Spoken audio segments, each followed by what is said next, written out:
Hello my dear friends, तो कैसे हो? आई विश बहुत बढ़िया होगे और आपकी पढ़ाई और भी बेटर चल रही होगी। ठीक है, जैसे कि मैं बात करूं हमारे ब्रह्मास्त्र बैच की, जो कि class 11th and class 12th के लिए रहने वाला है। ठीक है, जितने भी हमारे कॉमर्स सब्जेक्ट हैं उन सब के लिए। ठीक है, और जैसे कि मैं बात करूं हमारे शेड्यूल के अकॉर्डिंग कुछ वीडियो अपलोड हो पाए थे। ठीक है, लेकिन लास्ट वीक हमारी कुछ टेक्निकल इशू की वजह से हमने वीडियो अपलोड नहीं कर पाए। ठीक है, इसके लिए आई एम सॉरी। हाँ, लेकिन प्रॉमिस करता हूँ आने वाले इन दिनों में, ठीक है, कोई भी ऐसा अब्सेंट नहीं होगा, ऐसा कोई इशू अगर नहीं होगा। ठीक है, तो फिर मैं बात करूं हमारे चैप्टर्स की, यानी कि हमने class 11th accountancy basic start कर दिया था, जिसमें हम थ्योरी पार्ट पढ़ रहे थे। ठीक है, और लगभग हमारी 11th के ब्रह्मास्त्र बैच के अकाउंटेंसी के, ठीक है, 11th अकाउंटेंसी के इसके पहले 2 वीडियो अपलोड हो गए हैं। ठीक है, अगर आप उसको नहीं देखे हो ना तो लिंक डिस्क्रिप्शन में है, आप देख लेना। ठीक है, इन सारी चीज़ों को। फिर मैं बात करूँ नेक्स्ट पार्ट की। आपको मालूम है कि हमने ब्रांचेस ऑफ अकाउंटिंग तक, ठीक है, मतलब देख लिया था ये नॉर्मल। इस इन सारी चीज़ों को डिटेल में हमको पढ़ना था। ठीक है, इसके पहले मैं बात करूं, हमने पढ़ा था, इसके पहले हमने पढ़ा था ये अकाउंटिंग ऑफ प्रोसेस वगैरह देख लिया था। उसके पहले हमने अट्रीब्यूट्स क्या होते हैं, फीचर्स क्या होते हैं, कैरेक्टरिस्टिक्स क्या होता है अकाउंटिंग के, ये सारे हमने देख लिया था। ठीक है, अगर ये वीडियो नहीं देखे हो ना, ठीक है, इसके पहले वाला, तो जाके देख लेना। फिर डाउट्स वगैरह होंगे वो टोटली कंप्लीट हो जाएंगे। ठीक है, जैसे डेफिनेशन हमने बताया था, इसके पहले हमने डेफिनेशन ऑफ अकाउंटिंग क्या होता है, ठीक है, 2-3 डेफिनेशन हमने बताए थे। ठीक है, आज हम लोग देखेंगे हमारी ब्रांचेस ऑफ अकाउंटिंग। ठीक है, इन ब्रांचेस ऑफ अकाउंटिंग होता क्या है, हमारी कौन कौन से इसमें टर्म्स होते हैं जो यूज़ किए जाते हैं हमारे अकाउंटिंग्स के अंदर। ठीक है, जैसे फाइनेंशियल अकाउंटिंग्स हो गया, ये क्या होता है, कॉस्ट अकाउंटिंग क्या होता है, मैनेजमेंट अकाउंटिंग क्या होता है, इन सारी चीज़ों को ना हम देखने वाले हैं इस वीडियो में। ठीक है, तो चलो बिना देरी के हम स्टार्ट करते हैं। तो पहले मैं बात करूँ फाइनेंशियल अकाउंटिंग। ठीक है, ये फाइनेंशियल अकाउंटिंग क्या होता है? ठीक है, ये एक अपने अपने आप में ही एक फाइनेंशियल जो चीज होती है ना हमारे बिजनेस के अंदर, ठीक है, उन सारी चीजों को ट्रांजेक्शन करना, यानी कि बिजनेस है हमारे, और बिजनेस के अंदर बहुत सारी एक्टिविटीज हो रहा है। ठीक है, राइट, बहुत सारी एक्टिविटीज हो रहा है। अब भाई उन सारी एक्टिविटीज में कौन कौन सी एक्टिविटीज फाइनेंशियली हैं? हाँ, कौन कौन सी एक्टिविटीज फाइनेंशियल ट्रांजेक्शन हो रहे हैं। ठीक है, कौन कौन सी एक्टिविटीज में फाइनेंशियल टर्म्स यूज हो रहे हैं। ठीक है, इन्हीं सारी चीजों को रिकॉर्ड करना ये फाइनेंशियल अकाउंटिंग कहलाता है। ठीक है, जैसे कि मैं बात करूं, financial accounting is a branch of accounting. जाहिर सी बात है, ये हमारा जो फाइनेंशियल अकाउंटिंग है एक ब्रांच है। ठीक है, किस चीज का ब्रांच है? अकाउंटिंग का।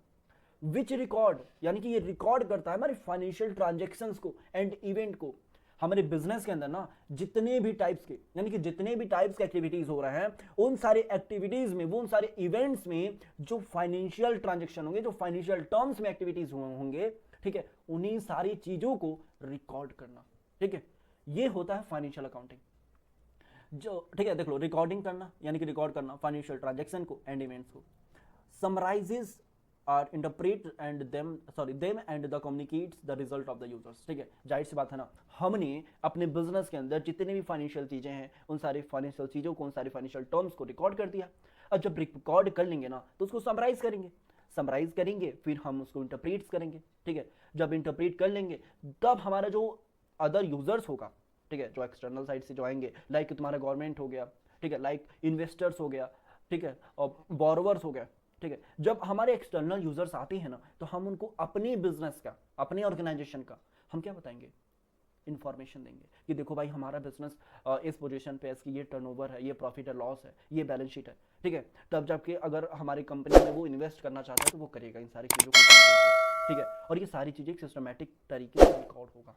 ठीक है, फिर वही मान लो हमारी जो सरकार है, ठीक है, सरकार भी हमारे जो भी इंफॉर्मेशन है उन सारी चीज़ों को चेक करेगा। ठीक है, तब उसके अकॉर्डिंग वो पॉलिसी देगा, या जीएसटी वगैरह जो चीज़ें होती हैं वो सारी चीज़ें कैलकुलेशन होंगी।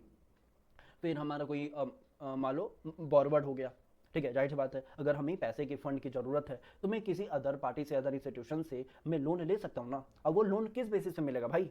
जब तुम्हारे फाइनेंशियल अकाउंटिंग मेंटेन होंगे और सारी चीज़ें सही होंगी, सारी चीज़ें रिकॉर्ड होंगी अच्छे तरीके से। ठीक है, यही यही हमारा फाइनेंशियल अकाउंटिंग्स होते हैं। ठीक है, नॉर्मली तो आशा करता हूँ समझ में आ गया होगा। देखो, end product of financial accounting is the profit and loss accounting the period end and the ended and the balance sheet. जाहिर सी बात है, जब हमारा ईयर इंड होता है, ठीक है, ध्यान देना, तुमको हमने बताया नहीं, हमारा जो अकाउंटिंग ईयर होता है ना, हमारा जो भी अकाउंटिंग ईयर होता है, यहाँ पे मैं देख लेता हूँ अकाउंटिंग ईयर जो हमारे होते हैं, ठीक है, खासकर बिजनेस के अंदर, जो कि तुम आप 11th में हो तो ये तुमको पता होना चाहिए। 1 अप्रैल से लेके, ठीक है, 1 अप्रैल से लेके मान लो 2025 चल रहा है ना ये, ठीक है, 1 अप्रैल 2025 से लेके 31 मार्च, ठीक है, 31 मार्च 2026, ठीक है, यानी कि एवरी ईयर, और ये अकाउंटिंग ईयर होता है, यानी कि 1 अप्रैल से, यानी कि जो अकाउंटिंग्स के फील्ड में होते हैं, ठीक है, तो उन लोग का हैप्पी न्यू ईयर 1 अप्रैल को आता है, ठीक है। और वो जो कैलेंडर ईयर भी यूज़ होते हैं, ठीक है, जो कैलेंडर ईयर है ये तो मालूम ही है तुमको, क्योंकि तुम पार्टी वगैरह करते होगे। 1 जनवरी से लेके यहाँ पे मान लो 25 ले लो, 2025 से लेके 31 दिसंबर तक, ठीक है, ये चीज़ होता है हमारे कैलेंडर ईयर, ठीक है, जो कि आपको लर्न होना चाहिए, मतलब माल पता होना चाहिए, ठीक है। तो ये सारी चीज़ें होती हैं। फिर मैं बात करूँ इससे आगे, बैलेंस शीट हम प्रिपेयर करते हैं, ठीक है, जो भी हमारा अकाउंटिंग ईयर होता है, जब वो एंड होता है ना, तो हमारी जितनी ट्रांजेक्शन हुए हैं उन सारी चीज़ों को देखते हुए आगे हम पढ़ेंगे, क्लास 11th का ही पार्ट है बैलेंस शीट वगैरह बनाना, प्रॉफिट एंड लॉस अकाउंट बनाना, ट्रेडिंग अकाउंट बनाना, ठीक है, इन सारी चीज़ों को हम समझेंगे, ठीक है।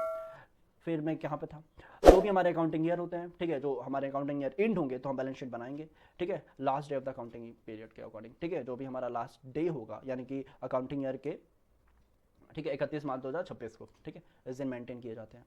तो आशा करता हूँ सारी चीज़ आपको समझ में आ गई होंगी, फाइनेंशियल अकाउंटिंग क्या होता है ये आपको डिटेल में पता चल गया होगा, ठीक है। फिर मैं बात करूँ ना इसका सेकेंड पार्ट की, जो कि कॉस्ट अकाउंटिंग, ठीक है। भैया आपने तो बता दिया फाइनेंशियल अकाउंटिंग एक वो अकाउंटिंग है जो बिजनेस के अंदर जो ट्रांजेक्शन करते हैं मनी टर्म्स में हम उसको रिकॉर्ड करते हैं, लेकिन भाई भैया कॉस्ट अकाउंटिंग क्या होता है बताइए मुझे। तो देखो कॉस्ट अकाउंटिंग पहले हम पढ़ लेते हैं। It ascertains the cost of product manufactured, ठीक है, एक सर्टन अमाउंट, यानी कि कोई भी प्रोडक्ट, कोई भी चीज़ें मैन्युफैक्चर किए जा रहे हैं, ठीक है, उस प्रोडक्ट को मैन्युफैक्चर करने में हमारी क्या कॉस्ट लग रही है, समझ रहे हो ना। हमारी जो भी फॉर्म है, जो भी ऑर्गेनाइजेशन है, ठीक है, उस ऑर्गेनाइजेशन के अंदर जो प्रोडक्ट बनाए जा रहे हैं और उस प्रोडक्ट में क्या कॉस्ट लग रही है, ठीक है, वो हमारा होता है कॉस्ट अकाउंटिंग, ठीक है। प्रोडक्ट मैन्युफैक्चर्ड और द सर्विस, अगर किसी सर्विसेज दे रहे हो, प्रोवाइड कर रहे हो, services rendered and help the management in the decision making से प्राइस फिक्स, ठीक है, फिक्सेशन एंड एक्साइजिंग द कंट्रोल, ठीक है, यानी कि जो भी हमारा एक प्रोडक्ट होता है उसकी कॉस्ट कितनी है, ठीक है, कोई भी हमारा एक प्रोडक्ट है ले लो, ठीक है, इसकी कॉस्ट कितनी है, उन सारी चीज़ों को, ठीक है, रिकॉर्ड करना, बोल सकते हो उन सबको कैलकुलेशन करना, ये हमारा कॉस्ट अकाउंटिंग होता है। The limitation of financial accounting in aspect, ठीक है, in respect of the information relating to the cost, ठीक है, कॉस्ट के अकॉर्डिंग हमको कॉस्ट से रिलेटिंग में, कॉस्ट के रिलेटेड में जो इन्फॉर्मेशन होती है उन सारी चीज़ों को हम रिकॉर्ड करते हैं। प्रोडक्ट और services lead to the development of the specified, ठीक है, स्पेशलाइज्ड ब्रांच, ठीक है, ऑफ कॉस्ट अकाउंटिंग, एक स्पेशल तरीके का ये ब्रांच हो सकता है, बोल सकते हो, ठीक है। ये नॉर्मली चीज़ है, इसमें क्या ही बताऊं, ठीक है। फिर मैं बात करूं नेक्स्ट पार्ट की, हमारे नेक्स्ट पार्ट की, जो कि होता है मैनेजमेंट अकाउंटिंग। ये मैनेजमेंट अकाउंटिंग क्या होता है, management accounting is the most recently developed branch of accounting, यानी कि ये अभी तुरंत, यानी कि रिसेंटली डेवलपमेंट किया गया है, ठीक है, इस मैनेजमेंट अकाउंटिंग को, ठीक है, और ये ब्रांच ऑफ अकाउंटिंग में, ठीक है, इसको रखा गया है। जैसे कि it is a concern with the generating accounting, जो भी इंफॉर्मेशन रिलेटिंग टू फंड्स हो गए, ठीक है, जैसे बोल सकते हो ना जो फाइनेंशियल चीज़ें हैं उन सारी चीज़ों को मैनेज करना। आपके ऑर्गेनाइजेशन, आपके फॉर्म है और उस फॉर्म के अंदर बहुत सारे एक्टिविटीज़ हो रहा है और बहुत सारे फाइनेंशियल हो रहे हैं, जैसे कि हमने बताया, ठीक है, तो कौन कौन से फंड कहाँ पे यूज़ हो रहे हैं, कौन, ठीक है, कौन से मैन्युफैक्चर प्रोडक्ट पे कितना कॉस्ट लग रहा है, ठीक है, फिर प्रॉफिट हो रहा है, तो मतलब प्रॉफिट हो रहा है, कितना लॉस हो रहा है, इन सारी चीज़ों को ना, इन सारी चीज़ों को हम मैनेजमेंट करते हैं, ठीक है। मैनेजमेंट अकाउंटिंग इसीलिए डेवलपमेंट किया गया था, ठीक है ना, as it is enable the management is decision making, ठीक है, तभी हम इन सारी चीज़ों को जब मैनेज कर लेंगे ना तो मेरे पास एक आइडिया होगा, एक कंक्लूजन निकल के आएगा, ठीक है, और जब कंक्लूजन निकल के आएगा तो हम उसी के अकॉर्डिंग हम अपने बिजनेस के अंदर एक्शन ले पाएंगे एंड डिसीजन ले पाएंगे, ठीक है। तो वही चीज़ है, यानी कि it is concern with generating accounting information relating to fund हो गए, कॉस्ट हो गए, प्रॉफिट हो गए, इन सारी चीज़ों को, ठीक है। फिर we may say that the management accounting addresses the need of the single user group, the management, ठीक है, ये तो नॉर्मल चीज़ है। फिर मैं बात करूँ नेक्स्ट पार्ट की, जो कि होता है बुक कीपिंग, ठीक है, बुक कीपिंग क्या होता है, अकाउंटिंग क्या होता है, अकाउंटेंसी क्या होता है, ठीक है। तो ये हमारी वीडियो, यानी कि ये हमारा जो टॉपिक है जो कि हम नेक्स्ट वीडियो में कवर करेंगे, ठीक है, क्योंकि हमें ऐसा अपने लेक्चर को बोरिंग नहीं बनाना है, क्योंकि आप भी हो, ठीक है, स्कूल से या कोचिंग वगैरह से कहीं ना कहीं से आए होगे, थक गए होगे, ठीक है। तो मैं इस लेक्चर को लंबा नहीं खींचूंगा, ठीक है, क्योंकि अभी बहुत टाइम है भाई, तुमको आहिस्ता आहिस्ता पढ़ाऊंगा। एक ही दिन नहीं है कि हमारे एक घंटे की वीडियो, आधा घंटे की वीडियो नहीं होने वाली। शॉर्ट में देखो, कम देखो, ज़्यादा पढ़ो, ठीक है, यानी कि अच्छे से पढ़ो। बोलने का मतलब ये है, कम पढ़ो, अच्छे से पढ़ो, ठीक है। तो हम ये इस वाले टॉपिक को हम नेक्स्ट वीडियो में देखेंगे, जिसमें हमारा बुक कीपिंग क्या होता है, अकाउंटिंग क्या होता है, अकाउंटेंसी क्या होता है। देखना मत भूलना, ठीक है। प्लीज़ हमारे लेक्चर को सब्सक्राइब, सॉरी, हमारे इस चैनल को सब्सक्राइब कर दो और हमारे इस वीडियो को भाई लाइक कर दो यार, ठीक है, और शेयर कर दो करो, ठीक है। और आशा करता हूँ समझ में आया होगा, ठीक है। हमने आज क्या पढ़ा, ब्रांचेस ऑफ अकाउंटिंग, जो फाइनेंशियल अकाउंटिंग होता है, मैनेजमेंट अकाउंटिंग होता है, कॉस्ट अकाउंटिंग होता है, ठीक है। नेक्स्ट वीडियो में हम बुक कीपिंग देखेंगे। और कोई भी सजेशन, कोई भी अगर क्वायरीज होंगे, डाउट होंगे, तो आप प्लीज यार कमेंट बॉक्स में कमेंट कर देना, ठीक है। आशा करता हूँ आप लोग को समझ में आया होगा सारी चीजें। फिर नेक्स्ट पार्ट में हम देखेंगे ये बुक कीपिंग एक्सेट्रा, ठीक है। तो चलो आज की वीडियो हम यहीं पे कंप्लीट करते हैं।